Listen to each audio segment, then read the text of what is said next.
রাজধানীর মিরপুরের এক কনভেনশন হলে অনুষ্ঠিত হল চতুর্থ জাতীয় সিতোরীয় কারাতে প্রতিযোগিতা ২০২৫। বাংলাদেশ সিতোরীয় কারাতে ফেডারেশনের ব্যবস্থাপনায় আয়োজিত এই প্রতিযোগিতা ঘিরে ছিল বর্ণাঢ্য আয়োজন। গ্র্যান্ডমাস্টার ওস্তাদ জাহাঙ্গীর আলমের উপস্থিতিতে প্রতিযোগিতার উদ্বোধন করা হয়। মোট ৪০টি সংস্থার প্রায় ১৫০০ খেলোয়াড় অংশ নেন এবারের প্রতিযোগিতায়। আমি বিভিন্ন কম্পিটিশন থেকে গোল পাই এবং আজকেও গোল পেয়েছি। আমার কাতা করতে ভালো লাগে, কুমিতে করতে ভালো লাগে। আয়োজনের প্রথমেই ছিল শিশুদের কুমিতে প্রতিযোগিতা, পরে একে একে ক্যাডেট, জুনিয়র ও সিনিয়র সহ বিভিন্ন ওজন শ্রেণীতে প্রতিযোগিতা অনুষ্ঠিত হয়।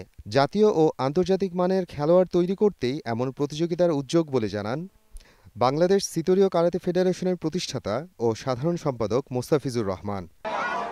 যে কোনো খেলাই যত খেলার আয়োজন হবে এই খেলাগুলি তত ডেভেলপ হবে এবং এর পরিচিতি পাবে।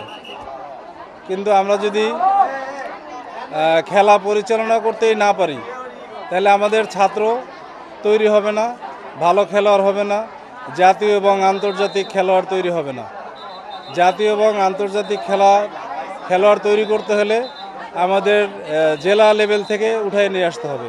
অসাধারণ পারফরমেন্স দেখিয়ে চ্যাম্পিয়ন ট্রফি জিতে নেয় বাংলাদেশ ব্যাংক দল। এছাড়াও রানার্স আপ হয় ঢাকা উত্তর সিটি কর্পোরেশন এবং তৃতীয় হয় চট্টগ্রাম বিশ্ববিদ্যালয়। মোহাম্মদ আফরানুল ইসলাম, সময় সংবাদ, ঢাকা।